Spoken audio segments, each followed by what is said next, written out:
Have you ever looked back on a season of your life and thought, if only I had known what I know now, things might have been so different? That quiet ache of wishing you could go back and protect the younger version of yourself can feel so strong. For many empaths, this is not just an occasional thought, but a recurring experience. Empaths move through the world with hearts that are always open, ready to feel, ready to understand, ready to offer comfort. But when you're wired this way, the lessons that protect you are not always taught early. They are often learned the hard way through sleepless nights, emotional exhaustion, and the quiet realization that you have been carrying far more than your share. It starts so innocently. You notice someone is upset, so you sit with them, you listen, you absorb, you notice tension in the room, so you try to soothe it. You sense when something is wrong, even if no one is saying a word, and you feel an almost irresistible pull to make things right. At first, this feels natural. It feels like part of who you are, and it is. But over time, you begin to notice that while you're holding everyone else together, your own energy is fraying at the edges. This is the silent reality for many empaths. You spend so much time being a safe place for others that you forget you need a safe place too. You become the steady one, the understanding one, the one who notices what others miss. But inside, you are running out of space for yourself.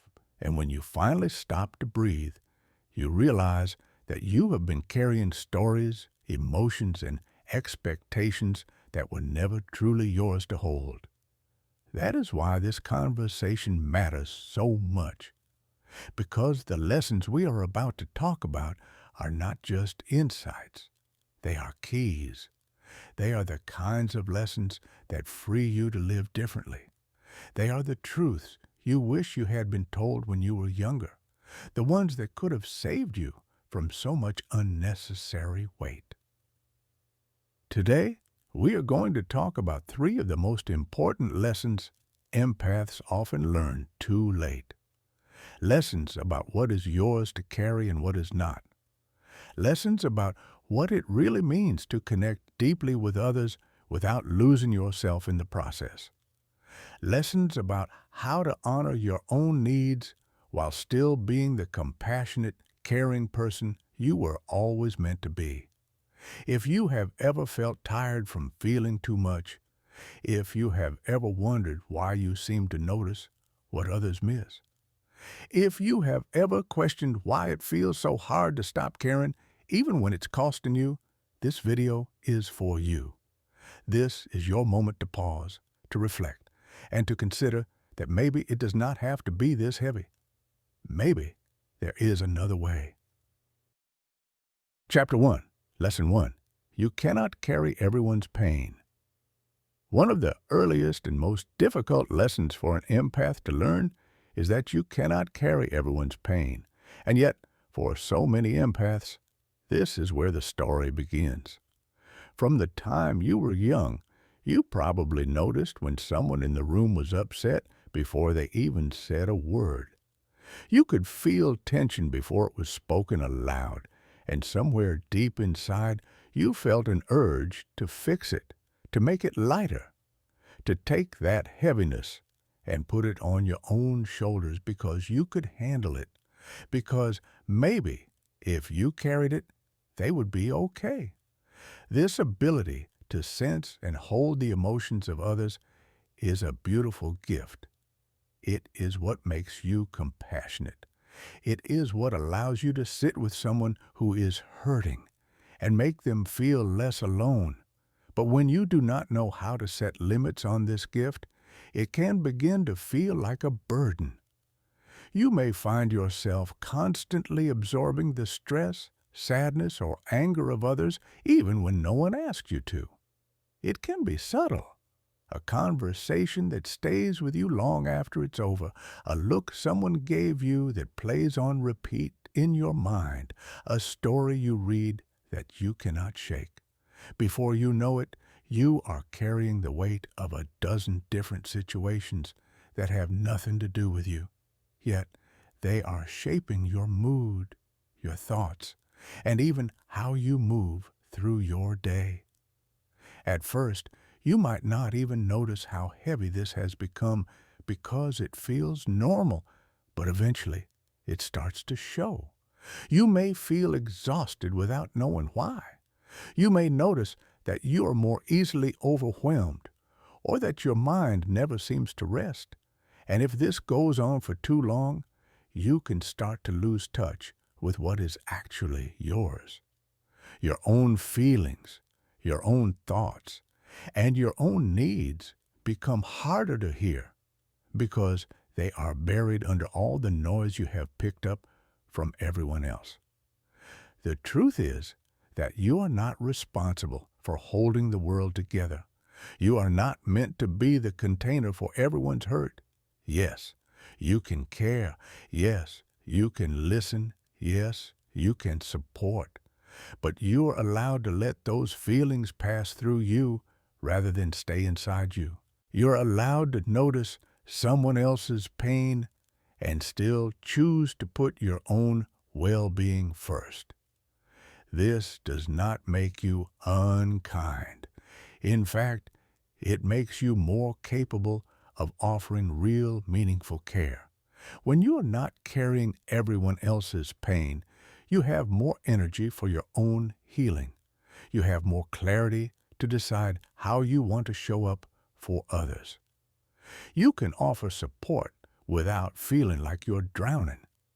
Learning this lesson is not easy. It might mean you start stepping back from certain situations where you have always rushed in. It might mean giving yourself permission to take a walk after a heavy conversation, or to turn off the news when it feels too much, or to say no to something that will drain you. It might mean sitting with the discomfort of not fixing everything, but with time, you begin to feel the difference. You begin to feel lighter. You begin to notice your own feelings again. And you realize that caring deeply does not have to mean carrying endlessly. This is the first lesson empaths often learn too late, that you are allowed to set down what was never yours to hold, that your compassion can remain, even when you release the weight of everyone else's world. Chapter 2, Lesson 2. Not everyone will understand your depth. This lesson is one that can feel especially lonely at first. Empaths experience life at a level that is often hard to explain. You notice the energy in a room shift. You catch the subtle change in someone's voice. You see the emotions behind what is not being said. To you, these things are obvious. They are loud, even when they are unspoken. But not everyone sees what you see. Not everyone feels what you feel. When you first begin to realize this, it can be confusing and even painful. You might wonder why someone doesn't respond to situations with the same care you would. You might feel hurt when others brush off something that felt significant to you. You might try to explain your feelings only to be met with blank stares or quick changes of subject. And over time, this can make you feel like maybe there is something wrong with you. But here's the truth. There is nothing wrong with feeling deeply. There is nothing wrong with noticing things others miss. Your depth is not a flaw. It is a way of moving through life that brings beauty and meaning to even the smallest moments. What becomes difficult is expecting everyone else to meet you at that same depth. This is where many empaths struggle. You offer honesty, care, and presence, and you naturally expect that others will do the same. And when they don't, it can feel like rejection or like you're asking for too much. The lesson here is learning to see the difference between people's capacities and their intentions. Some people simply cannot go as deep as you can. They are not built that way. That does not mean they are bad or unworthy. It just means They will never experience life in quite the same way you do. When you learn to accept this, something shifts inside you. You stop waiting for everyone to understand you. You stop trying to make them see the world through your eyes. And in that acceptance, you find freedom. You stop pushing yourself to be smaller, quieter, or less sensitive in order to fit in. You stop apologizing for feeling so much. Instead, you start seeking out the spaces where your depth is welcomed and valued. You begin to notice the people who truly see you and make space for your presence. You allow yourself to feel connected where connection is real, and you release the pressure to force it where it is not. This lesson is a gift because it allows you to belong to yourself first. You learn that your depth is not something that needs constant validation. It simply is. And when you stop expecting everyone to meet you there, you make room for the relationships, the moments, and the spaces that feel truly nourishing to your heart. Chapter 3, Lesson 3. Boundaries are acts of love. For many empaths, the word boundary can feel uncomfortable at first. It can sound like building a wall or shutting people out, which is the opposite of what you want to do. Your natural instinct is to stay open, to stay available, to keep saying yes because you care so deeply. But here's the truth. Without boundaries, your openness turns into depletion. And when you are depleted, you cannot be the caring, compassionate person you truly are. Boundaries are not walls. They are gentle guideposts that remind you where you end and where someone else begins. They are the quiet rules you create that allow you to keep your energy clear, your mind peaceful, and your body rested.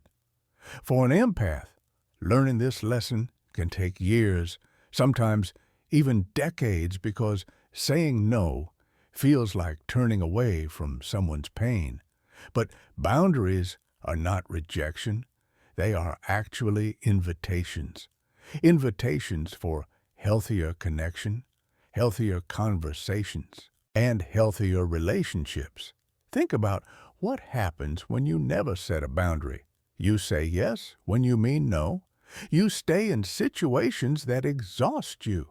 You overextend yourself until you have nothing left to give. Over time, you might begin to feel resentful, even toward the very people you care about. And that resentment can quietly build until you no longer feel joy in helping at all. This is why learning to set boundaries is one of the most important lessons an empath can ever learn. When you begin to set boundaries, it might feel scary at first. It might feel selfish or unnatural to say, I can't do that right now, or I need time to rest before I can give my full attention. But with time, you start to see that this is what allows you to give from a place of fullness instead of emptiness. This is what keeps you from burning out and losing touch with yourself. Boundaries are not about pushing people away. They are about staying connected to yourself so that when you show up for others, it comes from a place of genuine care rather than obligation. They are about giving your yes when you truly mean it, and trusting that your no is just as important. This lesson, like the others, is often learned late because it takes reaching that point of exhaustion to realize something has to change. But once you start practicing it, you realize how freeing it is. You realize that saying no is not the end of connection. It is what keeps connection healthy. You realize that your energy matters, that your peace matters, and that you deserve the same care you so willingly give to everyone else. Learning this lesson allows you to keep your heart open without losing yourself in the process. And that is one of the most powerful transformations an empath can experience. When we put all of these lessons together, a picture starts to form. You begin to see that your life as an empath does not have to be defined by exhaustion, overextension, or quiet sacrifice. It can be something far more balanced, far more peaceful, and far more fulfilling. You now know that you do not have to carry everyone's pain to care about them. You now know that you can witness someone else's struggle, hold space for them with kindness, and still choose not to absorb what will only weigh you down. That choice does not make you less compassionate. It makes you stronger, clearer, and more present. You now know that not everyone will understand the way you experience the world, and that this is okay. You do not need everyone to understand you in order to feel whole. Your depth is not a problem to solve. It is a gift to honor. And when you stop waiting for universal understanding, you free yourself to seek out the people, places, and moments that feel aligned with your heart. And now, perhaps most importantly, you know that boundaries are not selfish. They are what keep your compassion sustainable. They are what allow you to keep showing up for others without losing yourself. They are what make it possible to give from a place of joy rather than obligation. Learning these lessons can take years, but you have the opportunity to start today. You can begin to notice where you're carrying what is not yours. You can start to practice releasing it. You can give yourself permission to rest without guilt. You can stop apologizing for feeling deeply, and you can take that first step toward creating boundaries that keep your energy safe. This is what makes these lessons so powerful. They're not just realizations, they're turning points. They mark the moment you choose to live with more clarity, more peace, and more self-respect. So, if you have ever felt like you were giving too much, feeling too much, or losing yourself along the way, let this be your reminder that you can choose a different way. You can choose balance. You can choose to keep your heart open while still protecting it. And when you do, you create a life where your empathy feels like the gift it was always meant to be,